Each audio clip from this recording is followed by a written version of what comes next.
Donald Trump sat down with Forbes magazine this week, and as with all of his interviews, it's a real doozy. Perhaps the only expectation Trump has ever exceeded is that he'd be the worst president in modern history, and each of these remarks reminds us why.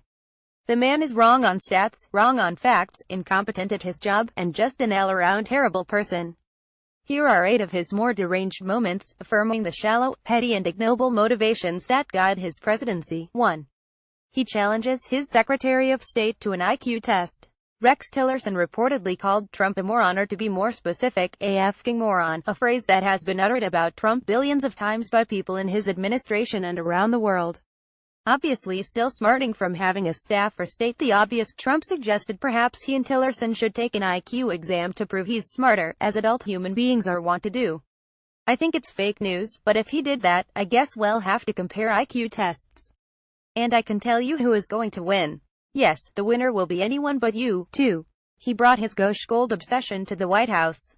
The Oval Office, Forbes points out, has been freshly renovated with drapes, carpet and fixtures that lean heavily on gold. 3. He's still lying about his legislative success as a president. I've had just about the most legislation passed of any president, in a 9-month period, that's ever served. We had over 50 bills passed. I'm not talking about executive orders only, which are very important. I'm talking about bills. Like most Trump claims, this is false. Forbes notes it's a dose of hyperbole, a nice way of labeling a lie that any student of FDR or even Barack Obama could undercut. The New York Times also previously rebutted this Trump fabulation. President Jimmy Carter signed 70 bills in just the first 6 months, according to an analysis of bills signed by previous White House occupants. Bill Clinton signed 50, Mr. Truman and Franklin Delano Roosevelt both had signed more bills into law by their 100-day mark than Mr. Trump did in almost twice that time. Truman had signed 55 bills and Roosevelt had signed 76 during their first 100 days. CNN adds even more on just how hollow and misleading Trump's contention is, noting that the bills he's passed are mostly just congressional rollbacks of regulations imposed by the Obama administration, the erasure of America's first black president's legacy, and if he had his druthers, existence being Trump's singular obsession. Compare that with the major legislation Obama had passed at this juncture in his presidency, which the Times points out included an $800 billion stimulus program to confront an economic disaster, legislation to make it easier for women to sue for equal pay, a bill to give the Food and Drug Administration the authority to regulate tobacco, and an expansion of the federal health insurance program for children. 4. He displays a general difficulty with words. While discussing plans to penalize companies that move abroad, Trump attempts to use the word reciprocity. He fails, to wit, what I want to do is reciprocal. See, I think the concept of reciprocal is a very nice concept. This isn't the first time Trump has struggled with the word reciprocity. Back in May, during the same interview in which he lied about coining a phrase that's been in use since the 1930s, Trump also flubbed the term. We need reciprocality in terms of our trade deals. But Trump isn't one to learn from his mistakes, no matter how insignificant. 5. He lies about the United States GDP in another failed attempt to diminish President Obama. At one point, Trump boasts that the gross domestic product last quarter hit 3.1%, claiming Obama never hit the number. Trump is, as always, wrong, and Forbes reporter Randall Lane sets him straight. When informed that his predecessor did hit 3.1% GDP several times, Trump pivots immediately. He never hit it on a yearly basis. Never hit it on a yearly basis. That's 8 years. I think we'll go substantially higher than that. And I think this quarter would have been phenomenal, except for the hurricanes. 6. He lies about praise for his hurricane response efforts, which were abysmal.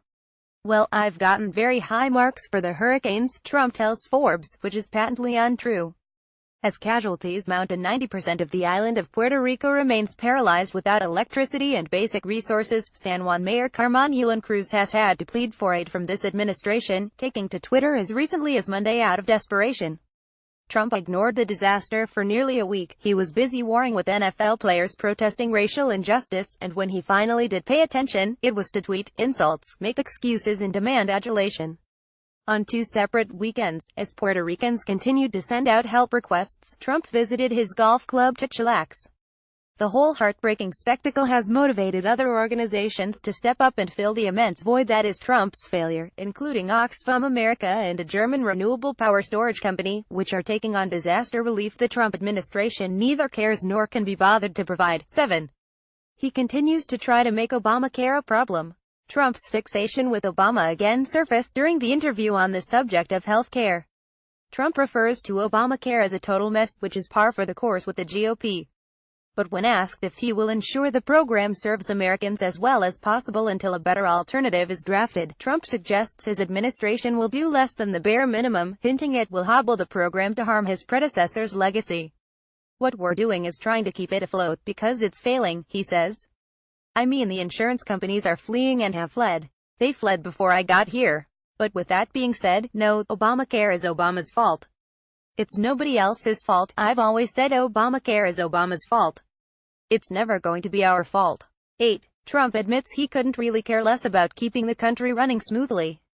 63 million people voted for this man, never forget, who has no scruples or principles, and who couldn't care less how this country fares. The same approach comes through in foreign policy, again and again, whether it's the Iran deal, the Paris Climate Agreement, or, especially, free trade deals.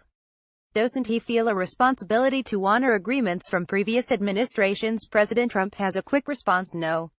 It's a dangerous precedent in America where each administration, rather than building on the agreements of its predecessors, undoes each other's deals, effectively undermining the authority of any American head of state.